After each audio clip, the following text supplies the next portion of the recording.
Hello and welcome to episode 68 of the Disney Park Princess podcast. I'm your co-host, Sara. And I'm Heather. I have to point because Lou yelled at us. I'm Sharla. And this week we are going to be doing listener Q&A, a little bit of news and all kinds of stuff. We have tons of questions and I don't know if we're going to get to all of them today. So we might do listener Q&A part 2. We'll see how far we get. But first of all, can we talk about the fact that Heather is basically Boston Terriers from head to toe, because I've seen so far a Boston Terrier t-shirt, a Boston Terrier blanket. Oh, she's got the mug. I got that mug, FYI, for the record. Also, my little mascot on my desk. Yeah. I've become the crazy Boston Terrier later, and I'm not sorry about it. I don't think that's like a problem.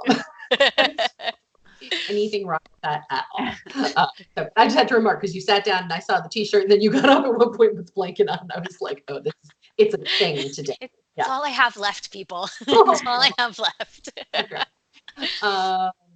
All right, so let's get into, we're going to talk a little bit about the coronavirus, only as it pertains to sort of the Disney parks, because it is affecting things. I feel like I need to put a caveat here, and I'm sure I probably do.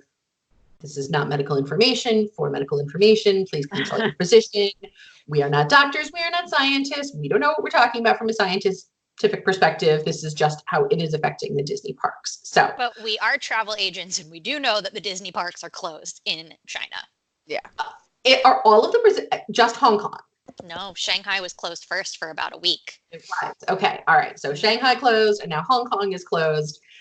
Shanghai may or may not be open at the moment. I am unclear. I know like the Great Wall is closed and the Terracotta Warriors are closed, and basically all of the sites that you want to see in China are closed. A lot of tourist destinations are being affected by this right now.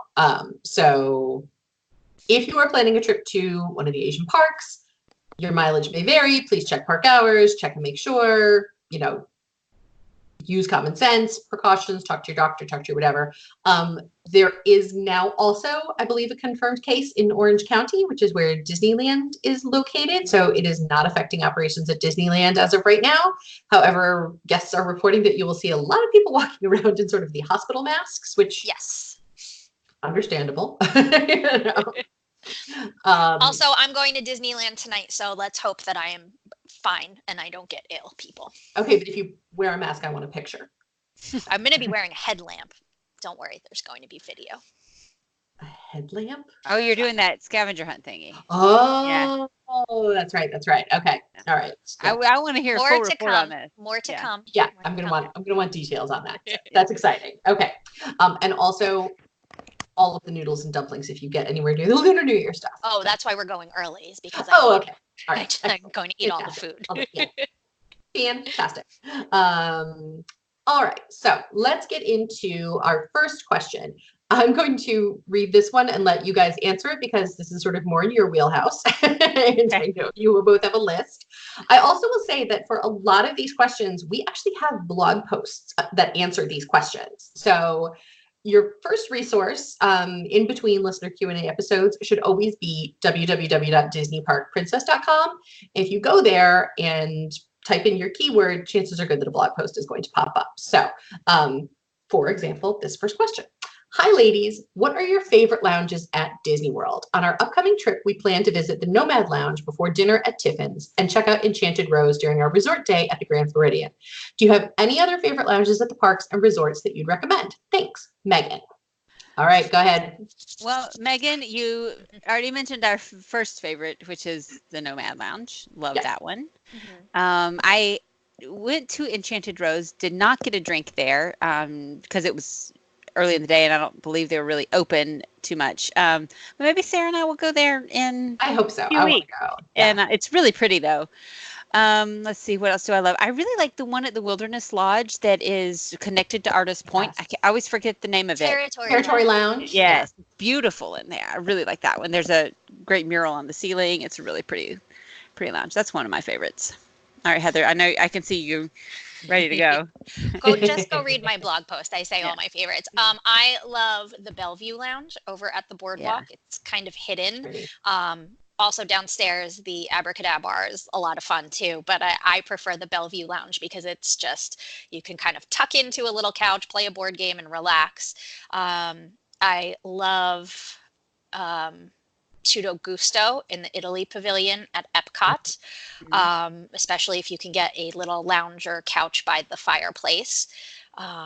Obviously, the Nomad Lounge. Magic Kingdom doesn't really have lounges. Oh, the Brown Derby Lounge at obviously Hollywood Studios. For us. Yeah. I will sit there. Honestly, I'll just sit there for 6 hours. It's fine because they have great food and the people watching is fantastic as everybody's just like running to Toy Story, Star Wars, Toy Story, Star Wars, and they go right by you.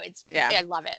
Yeah. We have sat there for 6 hours before. It's possible. And they have margarita flights and martini flights, and they do seasonal martinis because it is fancy. Okay, we're at the Brown Derby, so like it's classic cocktails. Of course, there's wine and beer, but they specialize in classic cocktails, so it's fun. It's a fun little vibe. Yeah.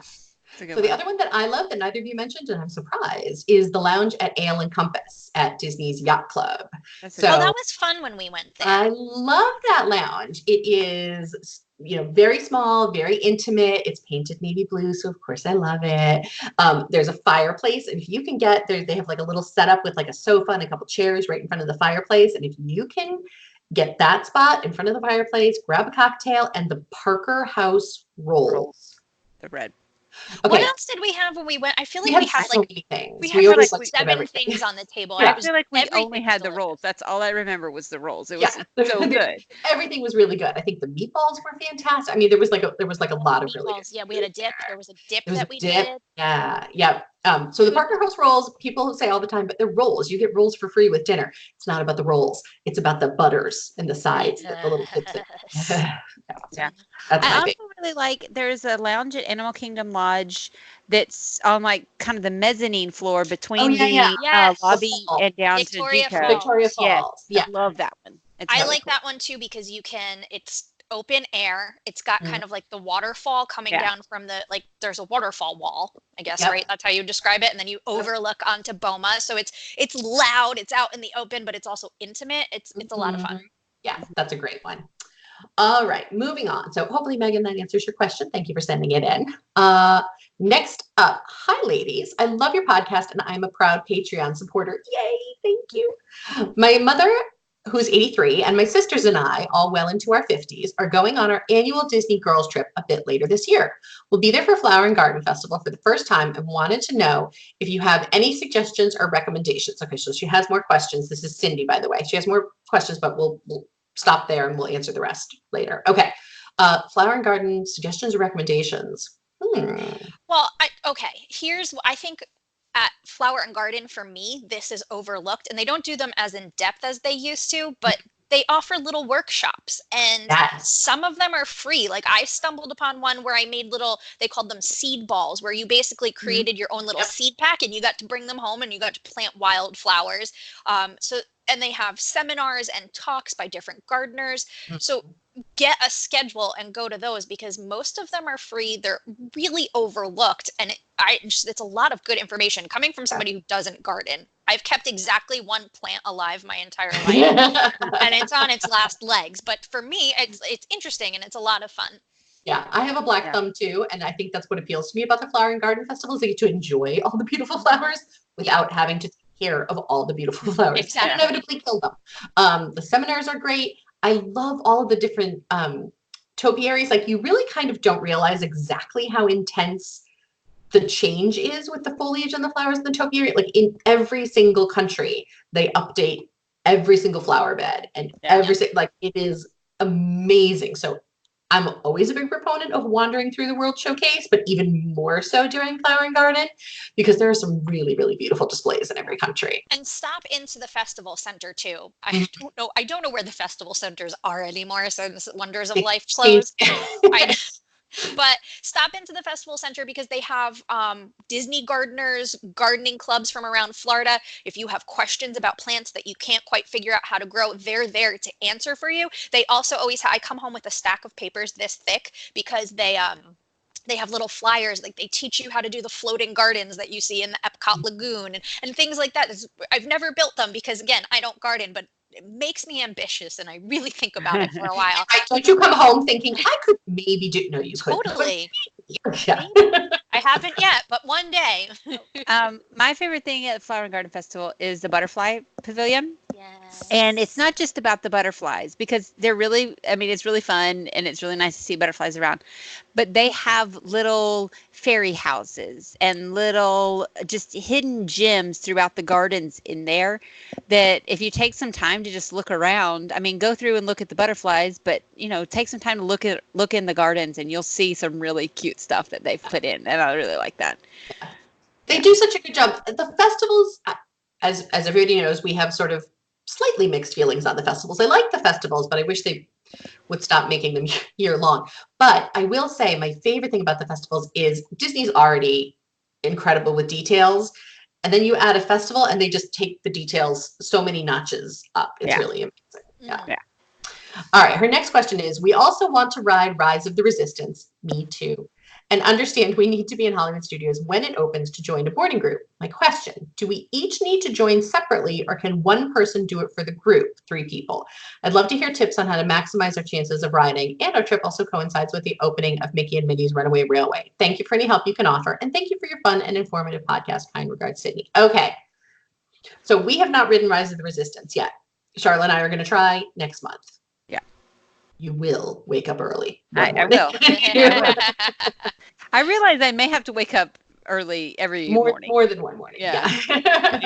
We're gonna try it. We're gonna try it the first day, and then if we don't get it, I'm gonna try it again the second day. So you do have to be in, like, through the entrance gates. So your Magic Band has to have been scanned for everybody before you can get a boarding group.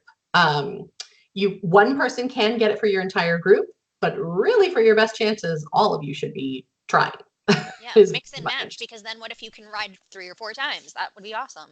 Well, I think they'll only give you one boarding group per band. Person. So whoever gets it first, that's it. Nobody else is going to be able to get it. So, but yes, the tips that I have heard is turn your Wi-Fi off. Do not be on Disney's Wi-Fi service. That'll slow it way down. So you should just be using your cellular service, or if you have a personal hotspot or something like that, don't be on Disney's Wi-Fi service. That's the number one tip that I have heard. Make sure that your app is open before you get into the park. Because if you wait until you get into the park and the park is open, the system gets overwhelmed. So ideally you should already be in the app before you walk. And make sure you're logged in. My app always logs me out. Yeah. So make sure you're logged in. Yeah. Make sure you're logged in. Yep. That's a big one. So yeah. And all of this, like they're updating the process weekly at least. So some of this could change. Yeah. But I think the boarding groups themselves are going to stay around for a while. But there are better ways than us to find the up-to-date information, because people are really obsessed with it. Yeah. But we will try to keep you, as informed as we can. But, just keep checking how to do it. Maybe ask a cast member the day before you go or something like that, to make sure that things are up to date. Yep. But good luck. I would get there, by 6:30 and at the latest. Godspeed. Yeah, at the latest. Yeah. Yep. So. All right. So thank you for your question, Cindy. Hello, Disney Park Princess. I have been hearing a lot about renting DVC, that's Disney Vacation Club, points lately. We plan on doing a trip in 2021 and I'm wondering about this option. What are your thoughts on renting Disney Vacation Club points, pros and cons? Thank you, Darla. Heather. Okay. I don't know how to answer this, because I personally, I don't rent my points to anybody. I use my points. And if I don't use my points, I roll them over so I can use them the following year. I also have never rented points from anyone. I know that this is super popular and there are plenty of people listening that do this. I am not a fan. And the reason being is that you are not renting these points directly from Disney. You are renting them from another fan, another human that has bought Disney's timeshare and cannot use their points, and so they're looking to make a little money off of it, and they are renting them out. Now, there are companies that some people rent, they sign a contract with this company that finds people to rent points. Other people don't do that. Maybe they just post them on a message board somewhere and say, I have 200 Polynesian points for X amount of dollars. I guess the pro in doing this is that you're going to save money. You can probably get a quote unquote deluxe villa resort for cheaper than if you were going to book a package through Disney. The cons to me far outweigh the pro. Your mileage may vary, but the con is, again, you are renting from a person. You don't know who you are renting from. So Right. You need to make sure that you have a contract, that you have read it over, that you've signed everything, that you trust this person to make your reservation, that your reservation really exists, what the cancellation policies are. It's probably a little safer to go through a DVC rental company as opposed to just a person on a message board. I am not comfortable with doing that myself personally, so I never have. Other cons also, you just don't get a package. Everything's not bundled up neatly. So, you're going to rent your points over here. You have to buy your tickets directly from Disney. You can add in a dining plan to your reservation. You would have to then go ask that person that you've rented points from to add it to your reservation for you. They're essentially in control. They're the person that owns your reservation. So whether or not that's worth it, I don't know if that's up to each individual. I personally wouldn't do it. Yeah. You're counting on that owner to handle your reservation as if it were their own. So you're counting on them to make exactly the right reservation with exactly the right names and the dates and the request. You're counting on them to add the dining plan in a timely manner or whatever, you're also counting on them not to decide they want to use the points themselves and then just cancel your reservation. If you're going directly with somebody, you don't have a contract, you have nothing. Now, if you're going through one of the companies, of which there are a few, they probably have rules and some protections around that. But even still, there's very little. I have had clients who have come to me desperate because they're supposed to be leaving for Disney tomorrow or the next day, and their reservation has been canceled for whatever reason, and now they're stuck without a hotel. So I do not want to imply that that is the case for many people. I don't want to imply that it's rampant or that, DVC owners can't be trusted. I'm just saying it happens, and that is the risk that you're taking, and only you know if that risk is worth the savings. Yeah. You're not renting from Disney. You are renting from an individual or maybe a DVC rental company. But, if it's even with the DVC rental company, though, you're still renting from the individual. Exactly. It's just they have a contract in place. You need to read reviews. If it's the rental company, check, the BBB.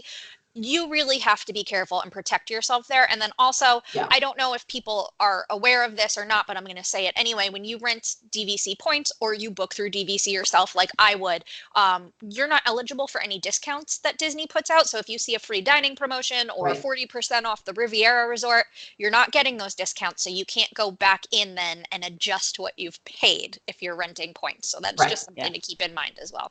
Yeah. I do want to point out that some people just don't know this. You can contact Disney or your travel agent and just book a room at a DVC villa just like you would at a regular hotel. So you don't have to stay on points to stay in one of those rooms. We do it all the time.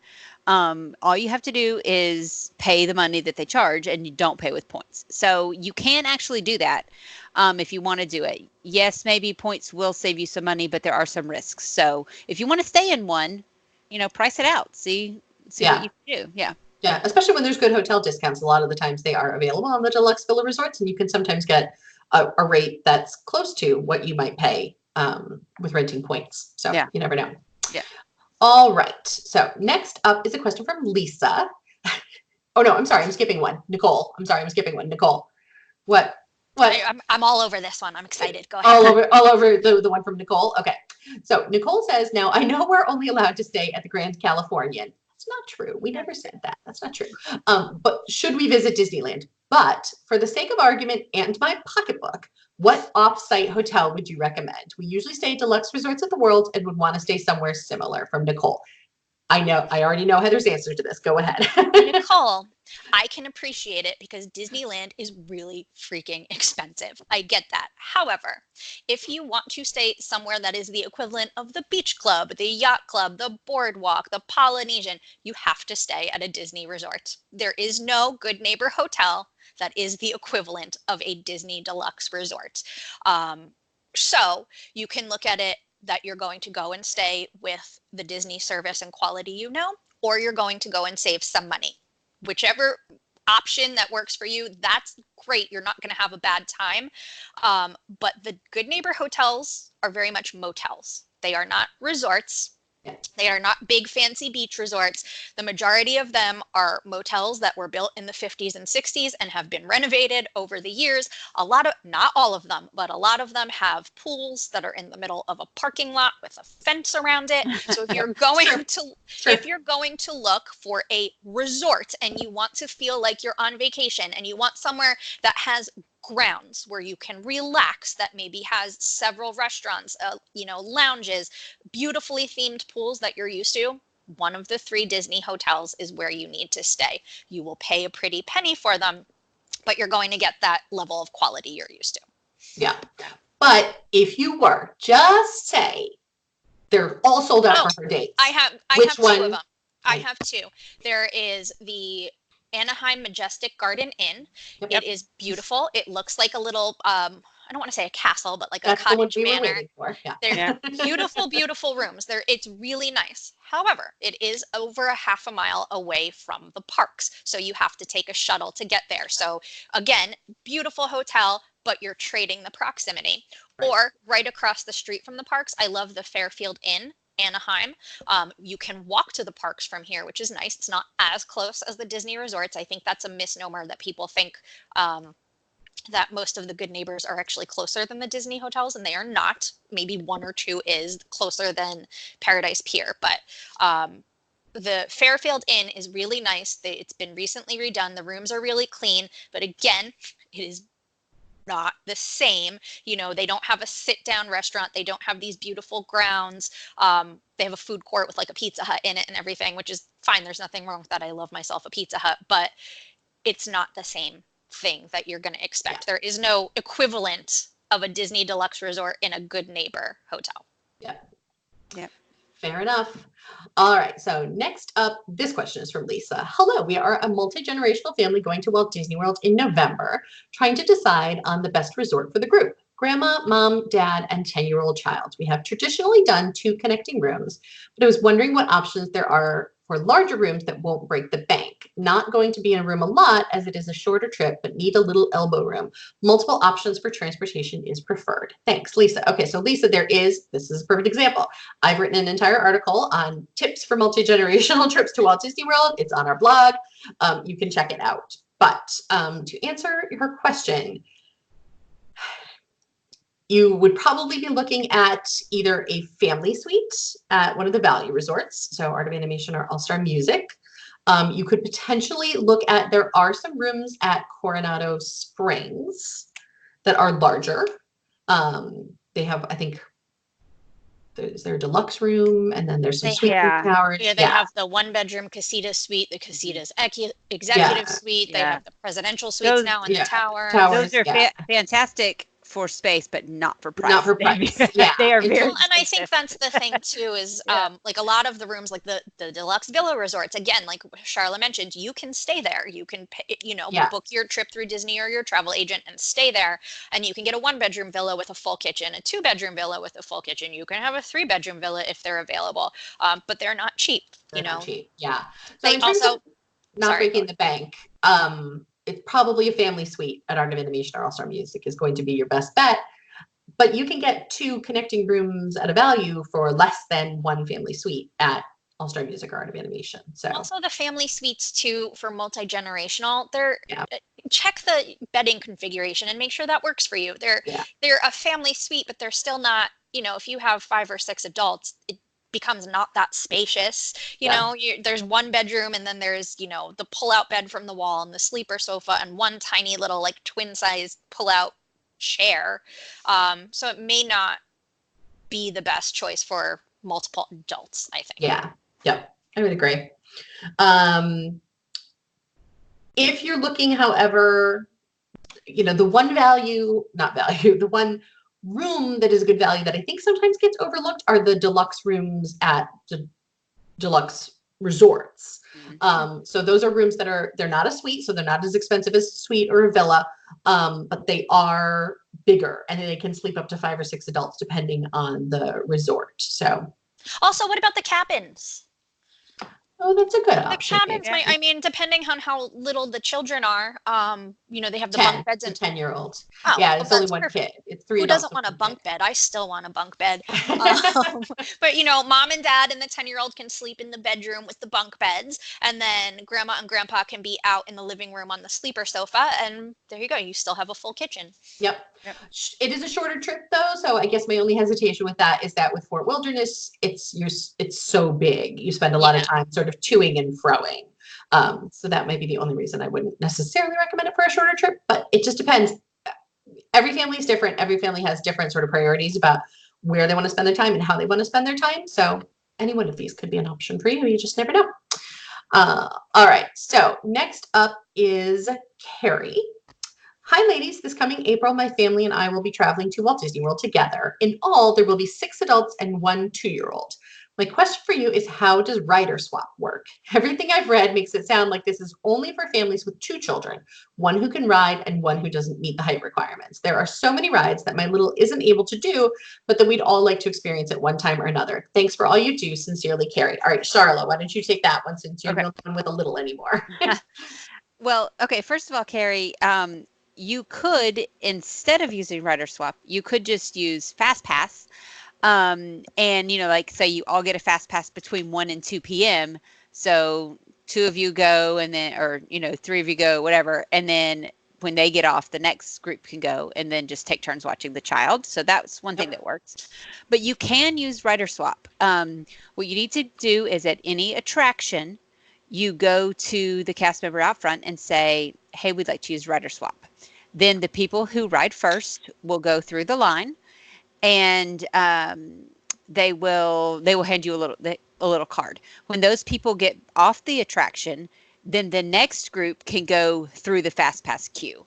So it'll save you some time. It's not like you have to wait in the line in the queue for 30 minutes and then 30 minutes again, or whatever the line happens to be. You're essentially only waiting in line once. Right. And then the second time you go through the fast pass queue.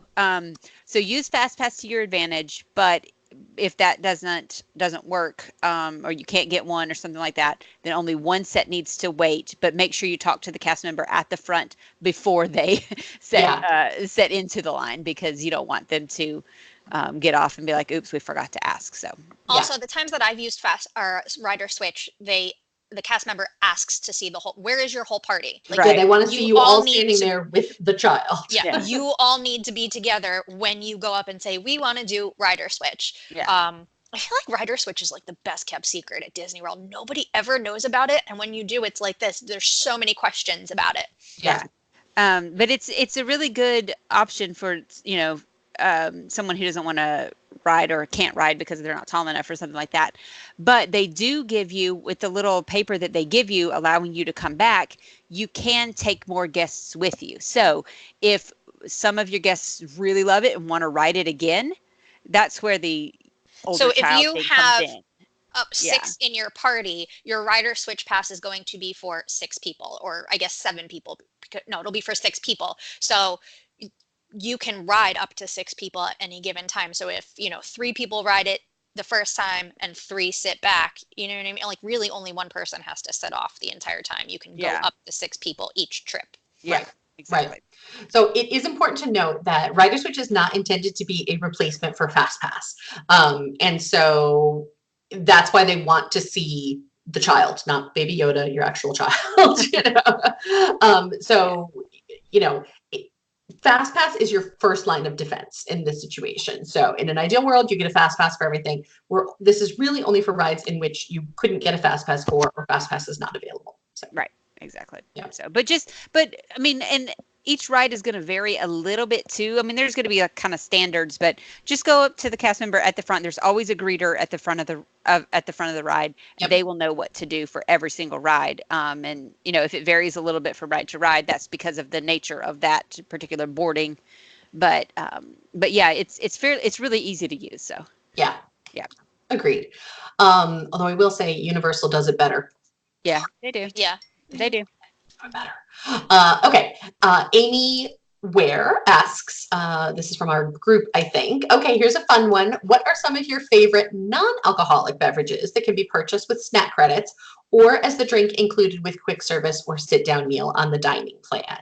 All right. Well, good news for me is that alcoholic beverages are now included on the dining plan. Yes. So. But for those of us who don't know, yeah. So there's a few. Okay, so milkshakes are now included. So like the peanut butter and jelly milkshake at 50's Primetime Cafe. The Night Blossom over in Pandora is really yummy with the little bobas on top. That's really good.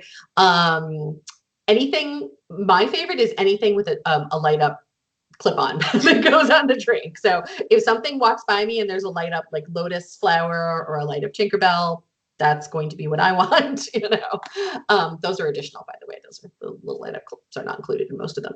I'm trying to think what else. Gosh, there's tons. There's if you're into boba tea, Joy of Tea, I think in the China Pavilion. I think it's the that China little Pavilion. kiosk. Yeah. But yeah, has like black tea boba that you can get that I think is a beverage or a snack credit. Gosh, I'm trying to think what others. Which ones do you guys like? Well, I'm tapping out because I don't mean to sound like I only drink alcohol, but because of my blood sugar issues, I actually don't drink non-alcoholic beverages other than water and non-sweetened tea. So yeah, I got nothing. Sorry, yeah. Amy. Yeah, maybe I'll have a hot chocolate once a year. I don't really drink it. I drink water and I drink Diet Coke, and I have been known to use a snack credit on a Diet Coke at a kiosk. I don't think that's the best value for your snack, but I have. Any lounge you go, like I'm thinking specifically of the Nomad Lounge, but like if you flip through that menu, I would say at least half of the drinks can be made without alcohol. Like Annapurna Zing, you can get that as without alcohol. The Night Monkey, which is my favorite, you can get that without alcohol, and it tastes just as good. It just doesn't have the little kick. So I thought of another one, the Schweitzer Slush, I think it's called. In Adventureland in the Magic Kingdom is really good as well. So that's another one that's like one of the, I forget which kiosk near sort of the Jungle Cruise. Right. So that one's really good as well. It's like an apple juice kind of slushy and it's got the little bobas on top, and that one's really good as well. So. Oh, you know what else would be good? Like the LeFou Brew. That's a good one. That's great. Yeah, that's over in Fantasyland and Gaston's Tavern. That'd be a good one to have. Yeah. Perfect. Okay. Yeah. All right. So next up, Freya asks, hello, ladies. I recently became a mom. Congratulations. And my husband and I have been visiting Walt Disney World for years. Now the conversation has turned to when is the best age to take our new addition? With the added issue that we live in the UK, we would have a minimum of an 8-hour flight on our hands. Any thoughts or experiences would be much appreciated. We visited Disneyland and fell in love with that resort too, so we're actually on the fence as where would be best to take a little one. Thanks for all the work you do. I love the podcast as it gives me my weekly dose of Disney, and I feel like I'm part of a group of girls having a good old chat over a cup of coffee. Love to you all. Oh, I love that. Well, Freya, you are a part of our group. That's right. Hopefully you're having coffee or tea or something while you listen to us right now. Okay, this is a hotly debated topic among parents, I think, when to take, like, what is the right age? Yeah. I don't think there is such a thing as a right age, although if you can get them in before they turn 3 while they're still free, do that. No brainer. Yeah. But I don't know. How old was Nora on her first trip, Sharla? 6 months. Okay, yeah. I was like just over a year. Yeah, the trip when she was 6 months was the hardest trip we've ever had. Really? Why? She did not sleep very well. We shared a room, which I said that was the last time we would do that. None of us slept well at all. it was just really rough. She was still nursing, so like it was just really hard. When she was about a year and a half old, much better. She's she still loved looking at everything when she was a baby, but it was just rough. And she really wasn't mobile. She could crawl, but that's no fun. You can't put her down. So I definitely say 2 years old is probably the best for a first time, between 2 and 3. Yeah. I actually really loved taking Ryan when he was just a little over a year, because everything is just so like the big wide eyes and everything's so interesting and everything's so exciting, and he could walk. So I was that parent, and I will put it right out there for the whole world to hear. I do not care. I had my child on a leash. Yes, I did. My mom did that for us too when she would take 100%. us into New York City. We always had to be in a leash. 100%. Yeah, he had a little backpack clippy thing. It looked like a puppy, and it had, the tail was the leash thing or whatever. And you could not tell him that he was not my puppy, and I was taking him for a walk. It was the best thing ever. He would put it on at home, like, walk me, mommy. It was fantastic.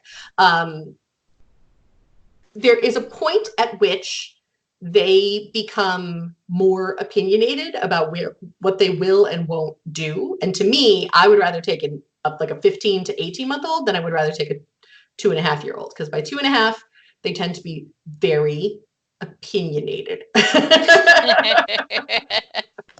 So for me, I like it a little younger. For Sharla, she likes a little bit older. Disney World versus Disneyland, though. Disneyland's a really long flight from the UK. I don't think one or the other is better to take your child. They're both magical. There's characters at both. It's just one is further. Yeah. I mean, if you have a baby that's a really good flyer and is just going to sit there and sleep, then go for Disneyland. But, that is. And in some ways, Disneyland might be a bit easier to manage with a little one because it's just much more compact, right? It's easier to get back and forth to the hotel for naps or bedtime or things like that. In some ways, Disneyland might be, but boy, that's a long flight. Yeah, I'm dreading my flight to Europe later this year. I'm an adult. I would probably lean more toward Walt Disney World for that, just because it's such a long flight.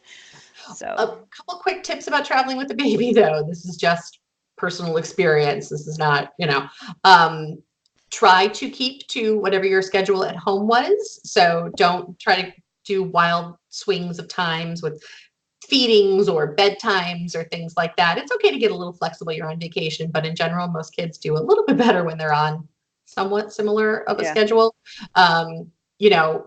Some kid, your baby best. If you have a kid that will nap in a stroller or will never nap in a stroller.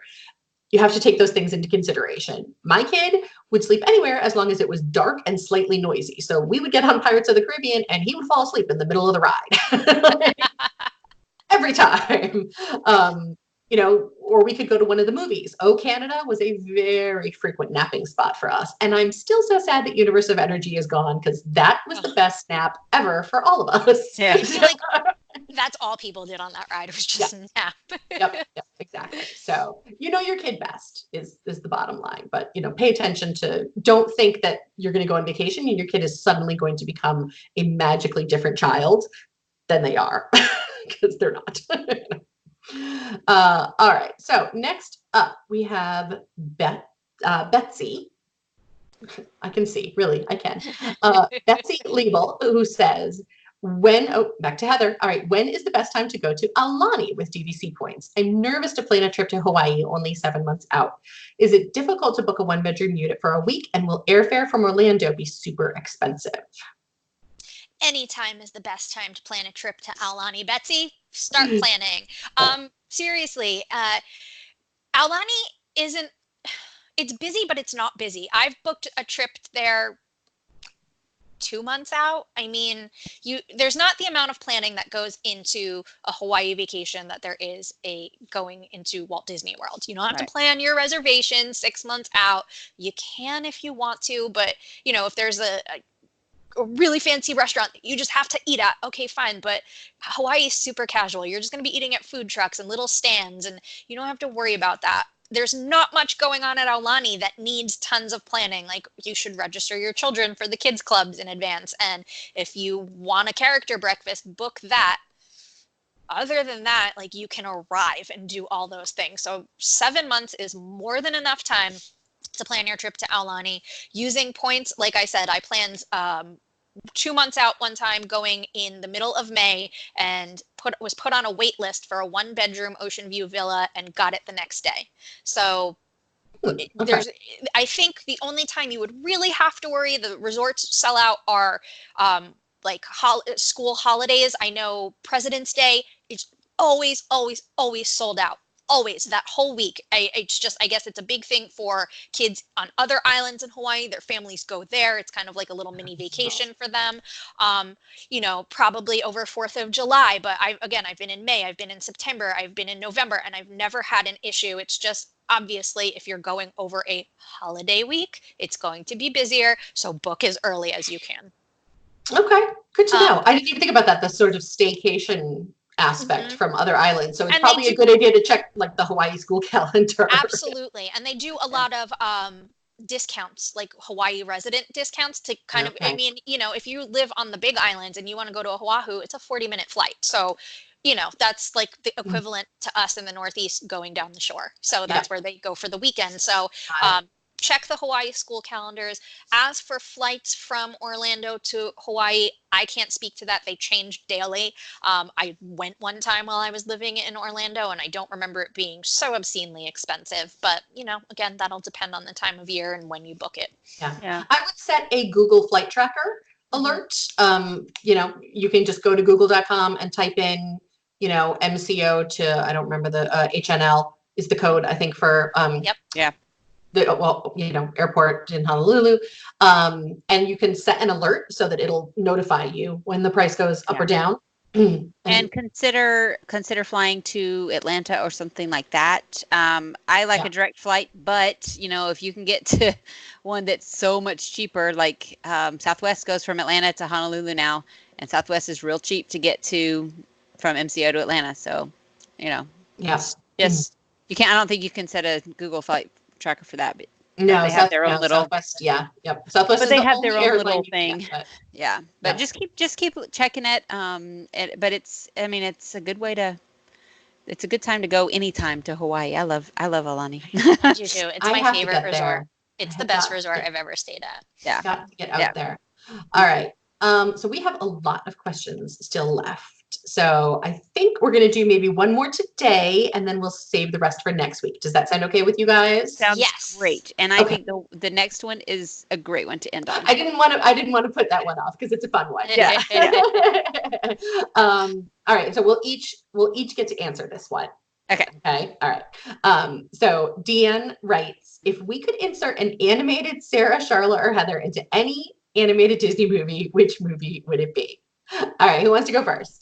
Oh, I mean, obviously Alice in Wonderland. If I'm going into any Disney movie, that is the only one I will be. But who would you put Sharla and I in?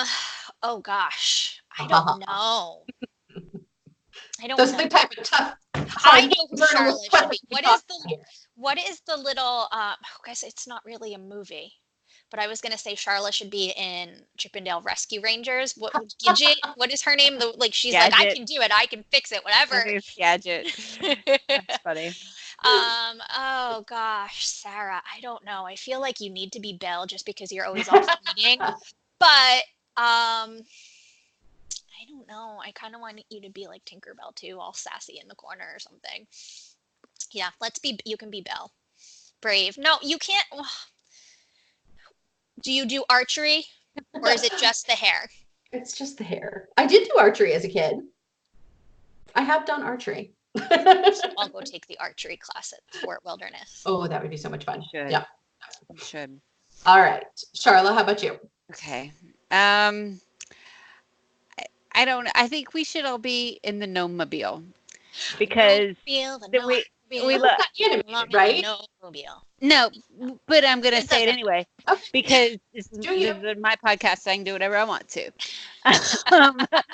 I think the Gnome-mobile because it's so fun. The songs are great. The kids are great.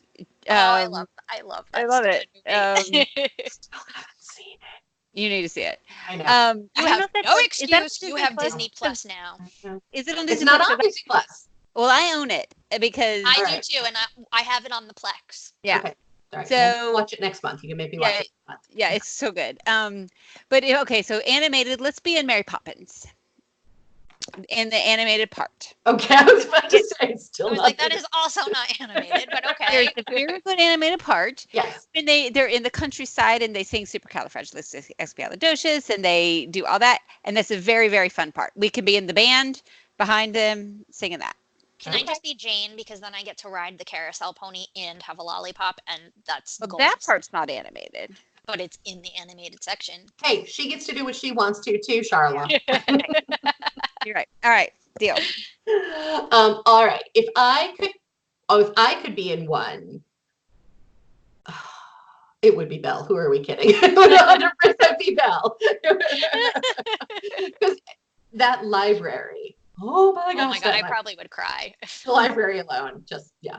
But also, so Beauty and the Beast came out when I was in college, and I remember seeing it with my boyfriend at the time. And at one point, she does this thing where she just sort of like blows the hair out of her, and my boyfriend looks at me and was like, "That is you."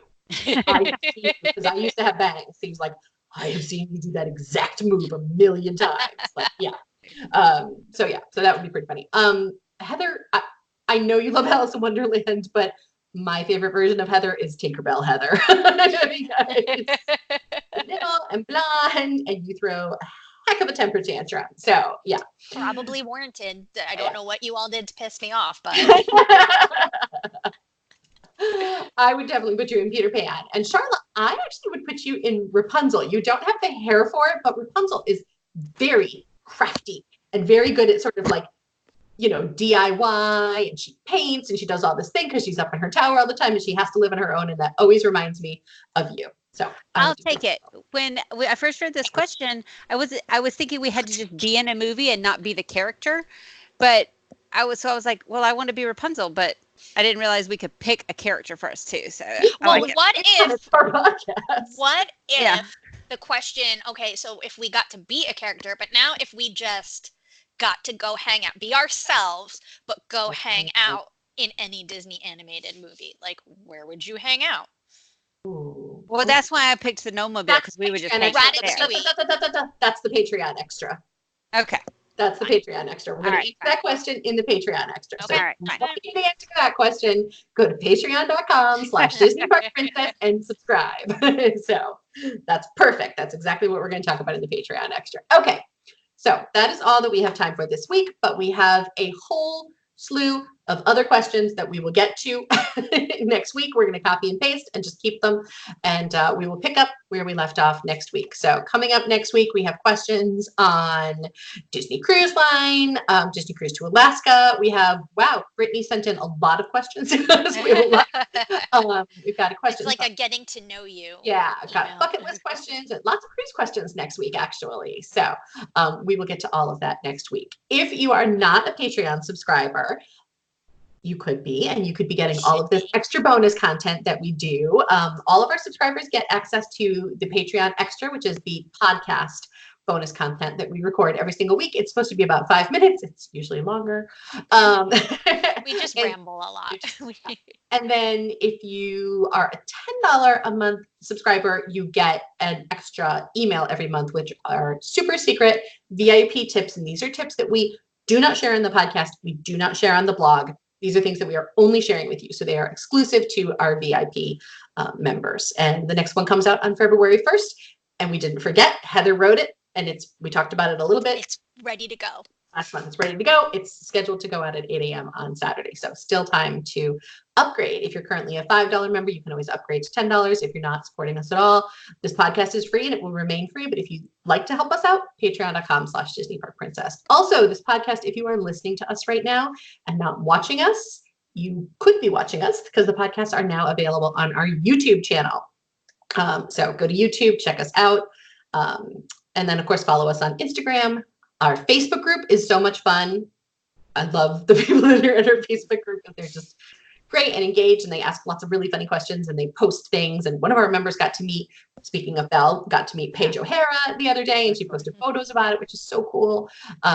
So anyway, so thank you so much for your support, and we will talk to you next week. Bye, guys. Bye.